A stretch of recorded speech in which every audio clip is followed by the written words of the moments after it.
Hello, friends, and welcome to the Friendly Show. I am your host and friend, Lee, and today is episode 100. One of the gals inside a Happy School was like last week when I announced that it was episode 99. She's like, "What are we doing to celebrate? Oh my gosh, 100 episodes! That's amazing!" And so I was like, "Yeah, we'll have to think about it." And then I never really thought about it. So here's our celebration. Yay! Anyway, it is a big deal for me because that means that for almost 2 solid years, I have been showing up every single week. No matter what, I've been here with you. And for a few of you guys have been, um, you know, just here right along the ride with me every single episode. So I thank you so much for all of you that have been here since the beginning. And I also thank you for those of you that are new and just checking it out. Maybe a friend brought you along. I'm really, really excited. So let us get into this week's episode because it's going to be, again, it's going to be really good. And I think it's really important that we have this conversation this month. We are going to be talking all month about radical compassion. And, um, we're doing the book inside of the book club right now called Whatever Arises, Love That. And when, one of the gals inside of Happy School decided, like, she brought the book forward. And I was like, okay, yeah, that sounds good. And I thought it was more of, accepting others for who they are and that kind of thing. So I was like, yeah, I think that's nice. And I think that's really good for, December. And but now that I'm reading it, it's a lot of it is whatever arises within ourselves. Love that. And so now I'm like totally into this book. I feel like it's going to be a textbook for me, because even though I do believe that I love myself and the affection for yourself pillar in the Happy Framework is one of my favorites, and I think one of the most important. Um, there's a lot that we have been just accustomed to not loving as it arises. And so today we are going to be looking at this radical compassion idea through the purpose lens. So I think it's going to be a really good conversation. Also, not only because it's December, we're wrapping up a year, we're going to be with a lot of people, and there's a lot of expectations around us in how we're showing up, but also leading into the new year, we have this kind of idea that we should have this big purpose. And what are we going to be doing for our New Year's resolution? What kind of, person are we going to become in 2026? And so this conversation, I really hope, with your help, is really going to kind of unpack all of this. So if you are new to the show, here's one of my favorite things. So we do this live every Wednesday night at 7:30 p.m. Eastern or 6:30 Central, whatever the equivalent is for you. And if you watch live, either on Twitch, YouTube, LinkedIn, or Facebook, and you make a comment like Pops here, it comes right up on the show. So good evening theme. Oh, thanks. Yeah, these glasses actually, if you're also talking about those, these are actually green. They're hard to see in this lighting. You can kind of see it there, but they're actually like a forest green kind of color. So but anyway, thank you. Okay, so let me dive in a little bit to why radical compassion is so, so important. One of the things that we kind of think about when we're talking about purpose is we think about like having to have clarity on what our purpose is. And we've talked about this a lot on this show. And what if we didn't have to have clarity around purpose? What if we didn't have to have pressure on it? What if we were able to just kind of live into our purpose net one step at a time, just taking that next best step? How much softer would 2026 feel if we weren't constantly trying to either perform what we thought our purpose is supposed to be, or trying to live into this box of this I have found clarity. I did my vision board. I know what I want, and this is what my purpose is. And trying to put it into one sentence or one Bristol board or poster board of your vision and your purpose. And what if instead you just felt like, you know what? I'm not going to think about what it is. I'm not going to create what it is. I'm going to remember what it is. And I'm going to dive into when I get that next best step, I am going to take that inspired action. And that is going to be how I'm going to live my purpose. Also, Britt, can you hear me? I'm assuming because I have not heard you say that you haven't been able to hear me, because I am trying out that microphone again. And I think, I actually think what the problem was before. Yes, ma'am. Okay. Thank you so much, sir. Um, so before, I did it for a couple episodes, and then there was an episode that it um, wasn't working. It just kind of shut off halfway through the show. Well, what that was is the battery died or the juice died, and I needed to charge it. I didn't realize that it needed a charge. So I think we're going to be able to get back to this, which will be nice. So thank you very much, Britt. So really what we need to be is, in order to be able to have that inspired action and have that creativity where you know what your next best step is, not just the next step that you think you're supposed to take, is you need to be in a safe feeling. Your nervous system has to feel safe in order for you to be able to take that next best step. Otherwise, it's all going to be reactive. Otherwise, it's going to be all out of fear, and that is not where your purpose lives, right? And so when we're in constant survival mode, we're not able to access those other pieces of what we need in order to live our quote unquote best life, not our Instagram best life, but our actual most aligned best life. And radical compassion opens up these pathways for us, for intuition, for inner direction, for us to be able to have this kind of long-term vision, because that's already within us. Whatever's on our heart is meant for us. I truly believe that. And once you start believing that, you'll start looking at your inner guidance a little differently. Because for me, it is not on my heart for me to be a doctor. It is not on my heart to be a football player. It is not on my heart to be a artist. None of that is on my heart to do, because they're not meant for me. But me being a coach is absolutely on my heart. That is absolutely meant for me. Me being even a podcaster, I didn't know that, but that is on my heart. That's why we're at episode 100, because that is for me. This is the way that I'm supposed to be showing up. And we were just talking in Mastermind yesterday. I was talking to one of the gals in there, and we were kind of trying to get through, like, what is the next step in order for her to be stepping into this purpose that she wants, that she's had this vision for a long time.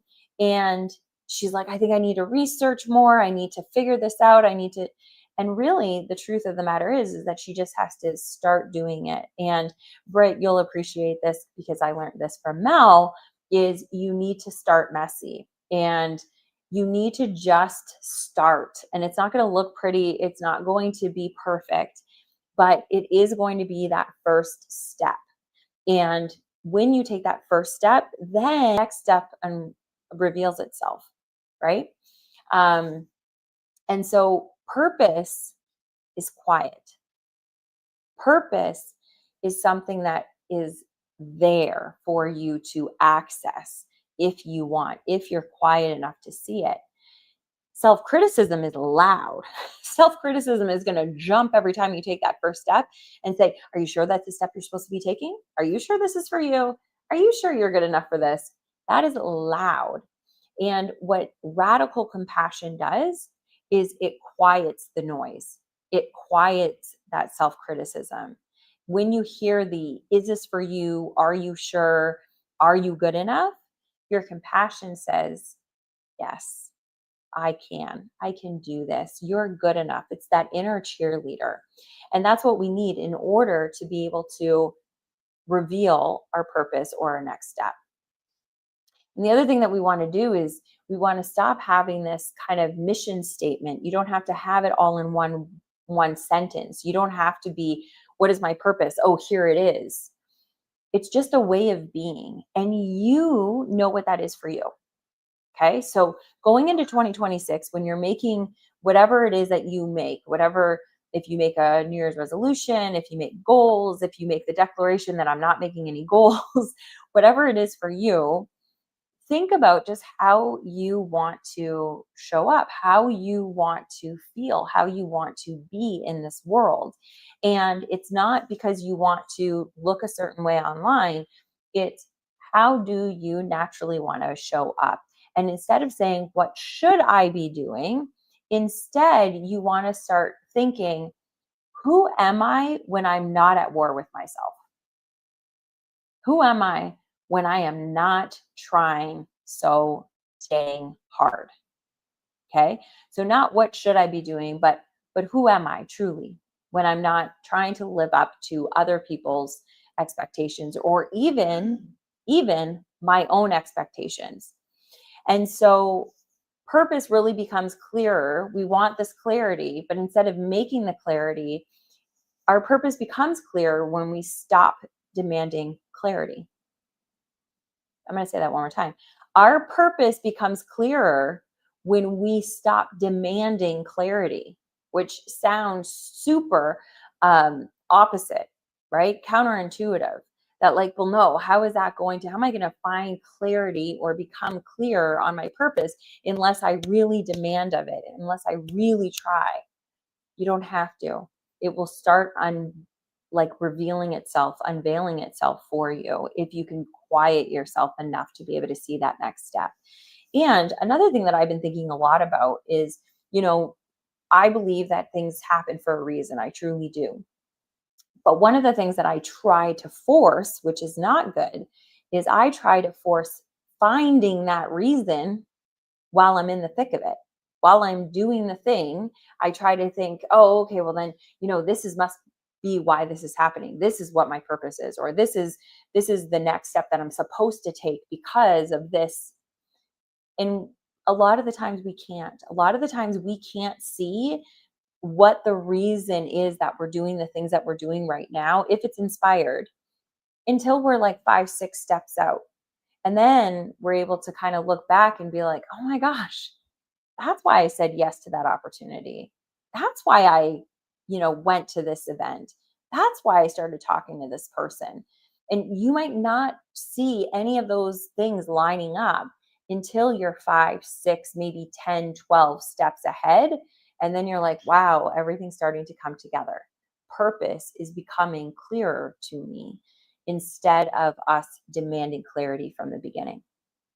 So what we really need to do is stop forcing the outcomes, and we really need to start listening to life and saying yes to what feels aligned rather than what feels pressured or expected of us. Okay, so there's all kinds of research, science that goes behind this. And one of the studies was just really cool. It was a Canadian study. It was from the University of British Columbia, and it was recent. It was like 3 years ago. And um, they found that people high in self-compassion showed significantly stronger sense of purpose even during stress and uncertainty. That's huge. That's really, really big, because what we're learning, right, is that you need to be in a feeling of safety in order to be able to have this purpose. But the people that showed themselves self-compassion, they were able to be in this safe kind of nervous system, even when they were in high levels of stress and uncertainty. So self-kindness really does, it just reduces the noise, and it just allows us to be more flexible in the way that we're showing up. And then there was also in 2022, they did an fMRI study where they were testing, they were looking at the brain, and actually parts of the brain were activated when they were having compassion for themselves they were activated the areas that were directly involved with personal meaning purpose, self connection, and long term direction. All of those parts of the brain started firing when they felt more compassion to themselves, when they were speaking kinder to themselves. When you soften, your purpose lights up. And that is not what we're taught. We're not taught to soften. We're not taught to even when people say, oh, relax, we take that as a bad thing, but it's not. It's actually when you hear it from somebody because they're seeing you rattled and they see that you're not able to like handle what's going on and they say, oh, relax. It's actually really good advice. It's just taken differently because we're in a heightened mode and they're telling us to calm down and we don't want to because we're in this mode and we can't access the ability to calm down. But the actual underlying advice there is huge. If we can relax and soften and stop trying to push for the next thing, everything will start unfolding a lot more easily. And this is really, really important. I think we need to really be thinking about, I mean, you can go into 2026 any way you want, but a lot of the times we go into these new years expecting all of this stuff. We expect that it's going to be different. We expect that good things are going to happen. We expect that we're going to be able to, eat better, move better, work better, do all this stuff better. And if we could go into 2026 saying, you know what, this is going to be the year that I am just going to be kind to myself. That's it. I'm going to go at everything in my life with radical compassion and full on love. Love is the answer to everything. I can almost guarantee you that your life will radically change this year, next time, or this time next year. If you just practice for an entire year self compassion and love toward yourself and everyone around you, I can almost guarantee that your life will be dramatically different than it is right now. And the feeling that you have about your life will change dramatically. So let us look, because I think we only have like 10 more minutes. But I want you to think about a couple questions. We're going to do the lightning questions because that's one of my favorite things that we do here. But what I want you to do is I want you to pull out your journal or your notes in your phone. And you don't have to do it right now, but I do want you to come back to this episode and I want you to do this work, okay? I want you just for 2 minutes. I want you to put your hand on your chest. I talk about this all the time. I actually like just go onto my actual skin in my chest and I hold my hand there. And what I want you to ask yourself, what part of me is struggling for control right now? What part of me right now is needing control? And then I want you to offer compassion to that part. I don't want you to give it answers. I don't want you to get a plan of how you're going to gain control over it. I just want you to offer it compassion and love.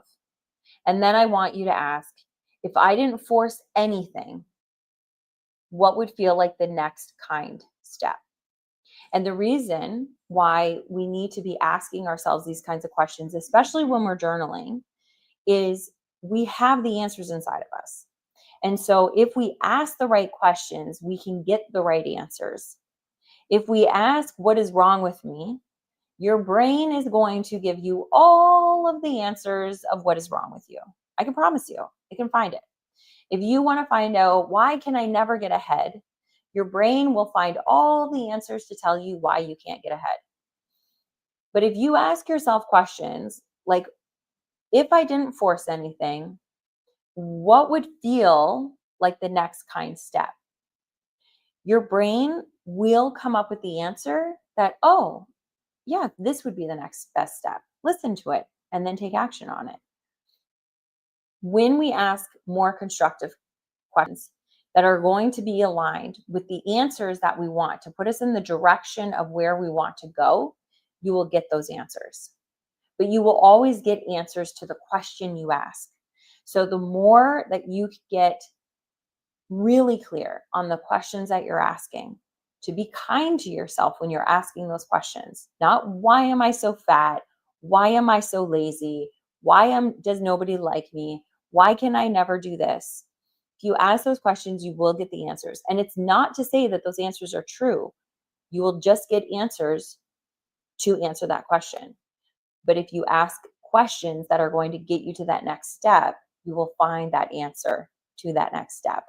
Because purpose is always answering in small, kind steps. That's where you're going to find purpose.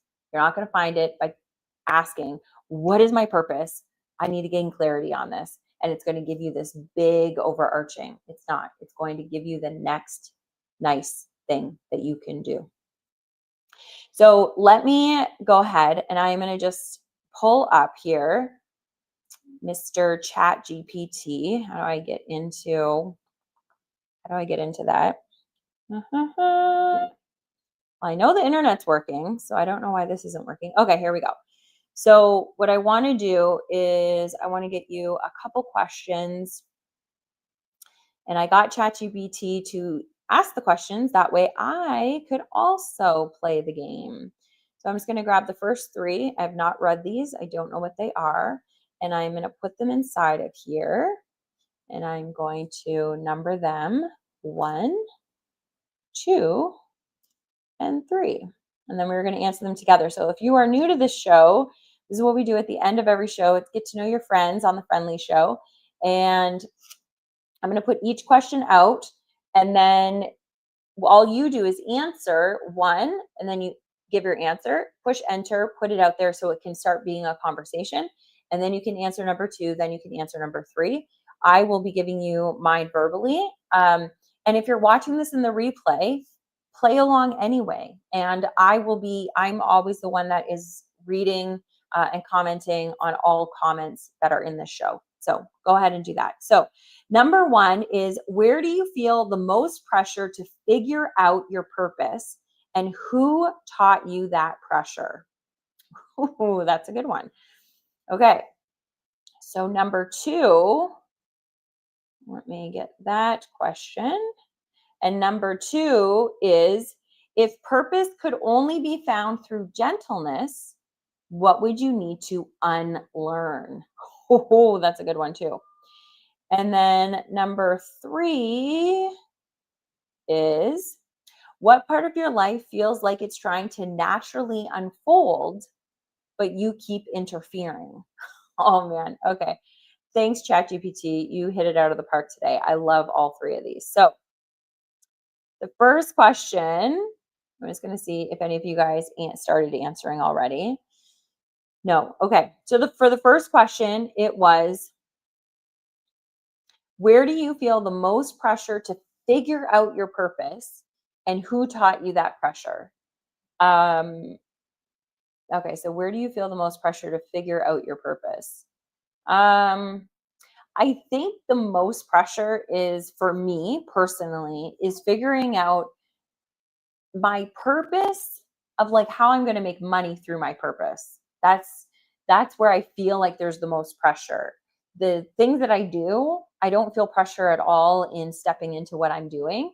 But it's very easy to step into it because I'm not having to like think about how to monetize any of it. I don't get a dime for this show, so like there's a lot of things that I do that I'm not monetizing, but I feel like there's a pressure there. And who taught me that pressure? Society, for sure. Like, society tells you that first of all, yes, we need to make money in order to be able to like provide food and shelter and all of those things. But then also there is this societal thing that like you should be making this amount of money, if it's truly your purpose, all this kind of stuff. So society, social media, all of that, that's what I think has taught me that there should be pressure in how much money you're making for what you should really be doing as a livelihood. And it's interesting because I know that there is not a, once you hit a certain threshold in money, you actually do not become happier. And that number has risen a little bit with inflation, that you do need to make a little bit more money, because what it is you need to be able to cover all of your living expenses, and not your living expenses, just basic needs of food and shelter, and the necessities in life for you to feel safe and secure. but not meeting up with the Joneses, not competing with anybody else. So it's not like you have a, $1.2 million home and you have to keep up. And if you can keep up with those payments, then you don't have to make any more money. You actually don't need that much. You just need, it used to be, I think, $60,000 American a year. And then anything over that never really increased your happiness. I believe the number might be closer to $72,000 now. And then anything after that is really not giving you any more happiness. Yes, you can purchase more experiences, which, is a lot of fun, but it's not a necessity in order to increase happiness. You really need to just feel secure and safe, and able to be able to have this kind of ability to do what you want to do when you want to do it. But even working a 9 to 5 job and making this money is enough. You don't have to be, having this freedom that everybody's talking about, that you're only working an hour or two a day. In fact, the people that work that way, the people, and again, this is not everybody, right? There's some exceptions, but the majority of people that have tried to make enough money that they don't have to work another day in their life, they do that for a very short amount of time. And then they realize, I don't have purpose. I need to go and fill my day with something else. And so they may not go for another job, but they're going to start volunteering. They're going to start mentoring. They're going to start filling their day with more hours of doing something of service to other people, because that is where we find our passion. That's where we find our aliveness. And it is not by sitting at home or sitting on a beach reading a book all day long. It is by being of service to others, and helping others is a big part of happiness. So the second question, let me just see if anybody else has answered anything. Oh, we have. Okay, here we go. So, we've got a couple. Okay.